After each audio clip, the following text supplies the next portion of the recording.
Hey everyone, welcome back to my channel. Thank you so much for joining me. As always, before we get started, if you could give me a like, share, a thumbs up, comment, all that other good stuff, I would appreciate it. You guys are the best. So, anybody following the Lindsay Clancy trial, I thought it was only fair that if we are doing recaps on the trial and things like that, um, there's also some conspiracy theories out there about Patrick. And while I have my own opinions, I do think that it's only fair to cover some of what people are saying about Patrick and kind of want to hear your thoughts. Was he involved or is he strictly a victim? Like I said, I have my own opinions, but I kind of want to wait until the trial's over. Um, the one thing that I want to read to you was a really good share that my one friend had posted on her Facebook. So we're going to read over that. And it's just different things about the timeline and her heart rate. And then over on Reddit, somebody had made a pretty good comment too. So we're just going to go over a few things and look at our boy Patrick here. And, let's hear what you think. Give a comment. Let me know if you think there's any truth to it, or, it really is just a conspiracy theory. So let's get right into it.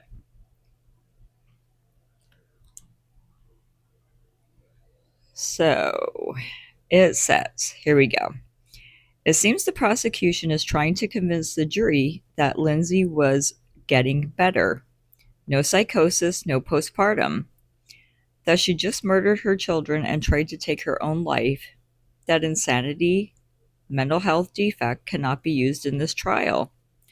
But what if the defense proves that Lindsay didn't do any of it and never wanted to harm her children, and that the prosecution unknowingly just opened the door to the person taking advantage of Lindsay's mental health issues so he could start his own life with the girl from New York? So the big conspiracy is the Apple Watch. Lindsay Clancy's Apple Watch data. A celebrated digital forensics expert, Ian Whiffen, testified about Lindsay's Apple Watch data on January 24th, 2023. According to the data of Lindsay Clancy's Apple Watch and iPhone, at 5:03 p.m., climbing flight of stairs. 5:16 p.m., Lindsay's iPhone locked and remained locked. 5:23 p.m., the Apple Watch stopped recording the heart rate. The final recorded heart rate was at 57 beats per minute. 5:33 p.m., the iPhone had missed a call from Patrick, which could be managed from the Apple Watch. 5:34 was the return call back to Patrick. From 5:33 to 5:38, 2 additional flights of stairs climbed. Whiffen agreed there is no way of knowing why the watch stopped recording, whether someone shut it off or the battery died. An image of the data report shown at trial read, heart rate data. Heart rate data is provided by Solte via the Apple Watch. The first heart rate record for the January 24th, 2023 occurred at 6:52, and the last heart rate record occurred at 17:23. In total, between these times, there were 115 records where the heart rate was recorded.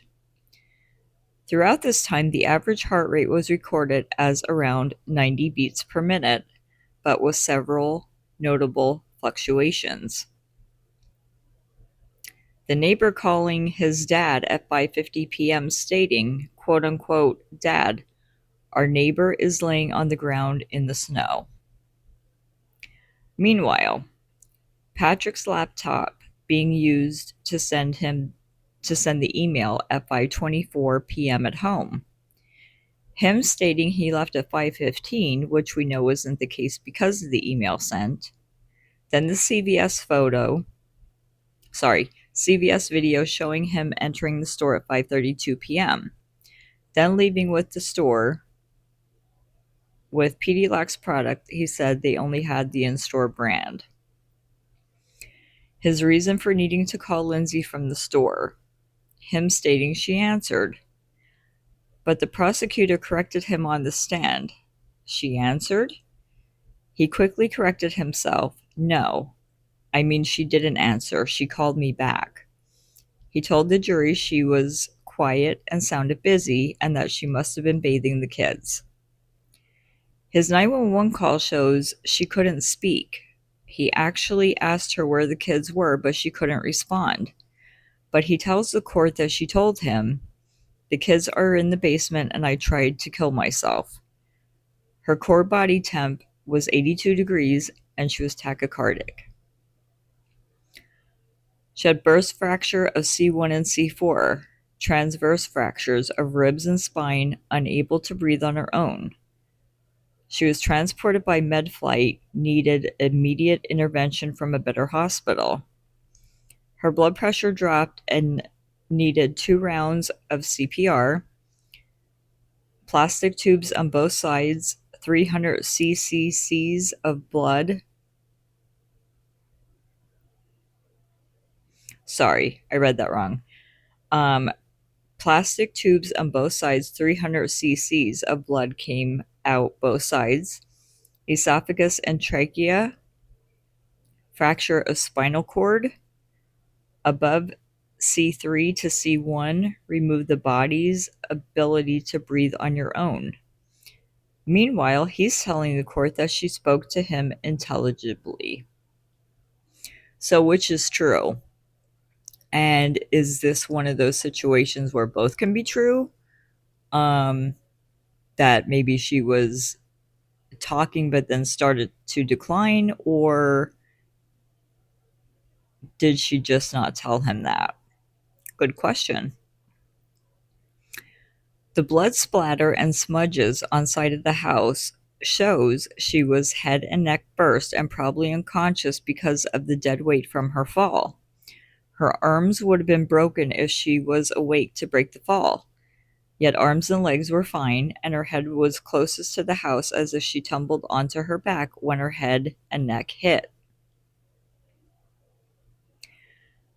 The boots sitting on top of the blood droplets, he stated on the stand, quote unquote, blood sprayed everywhere, as if he were present tense, as if he were there when the neck and wrists were cut, and he witnesses the spraying of the blood.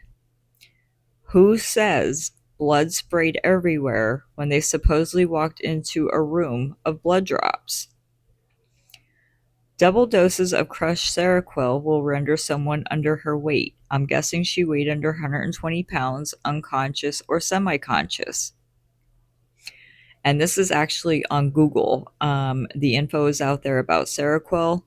They found only double doses of Seroquel in her system. All drugs were minimal. His boots and sneaker changes. His new wife. The travel done 3 weeks after his kids died, and posting the All Trails website how wonderful the trail was in Costa Rica. Who does that? If my kids were murdered, I don't even know if I would be eating, showering, speaking in general would probably be difficult. I'd not be able to function probably. Oh, and the Google searches. Suicide and how to turn airbags off. All on his laptop, none from her phone. The timing of the searches during the day when he would actually be working from it, or she was actually not even home. All of her searches on her phone correspond to her own searches. Medication contradictions, sleep health, parenting.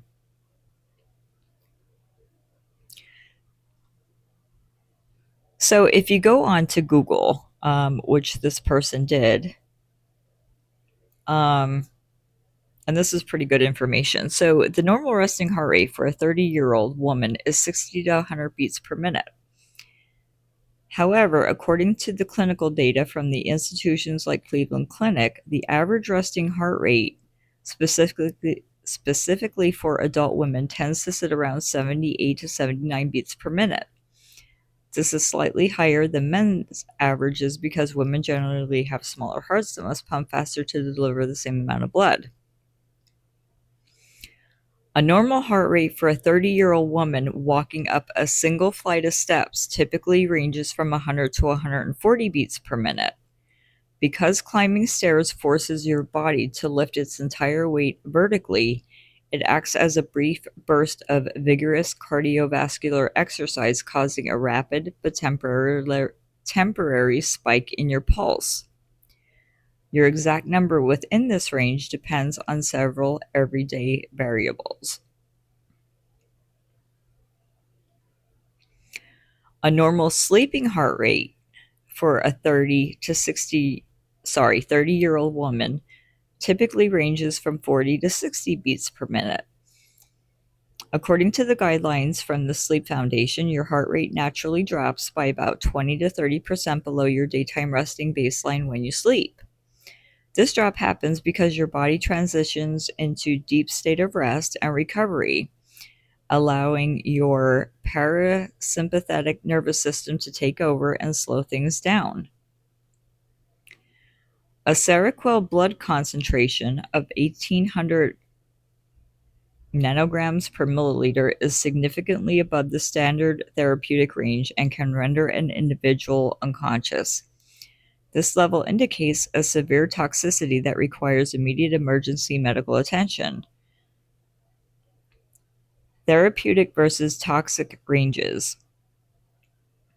The standard therapeutic range for Seroquel is generally defined by a much lower concentration.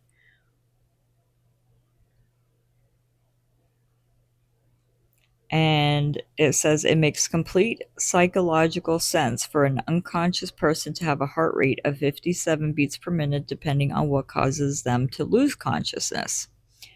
While a pulse of 57 beats per minute is technically classified as bradycardia, which is a slow heart rate below 60 beats per minute, it can occur in several specific unconscious or unresponsive states.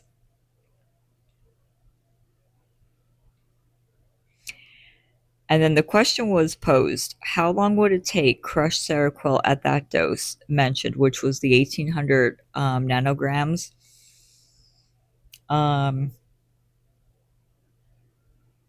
to result in where you start deteriorating? So it says, in a severe overdose resulting in a toxic blood concentration of 1,800 nanograms per milliliter, the transition from an early compensatory heart rate like 80 to 100 beats per minute down to a decompensated state of 57 beats per minute typically occurs within 1.5 to 6 hours after ingestion. Because the tablets were crushed, the precise timeline depends heavily on the speed of gastrointestinal absorption and how quickly the body's mechanisms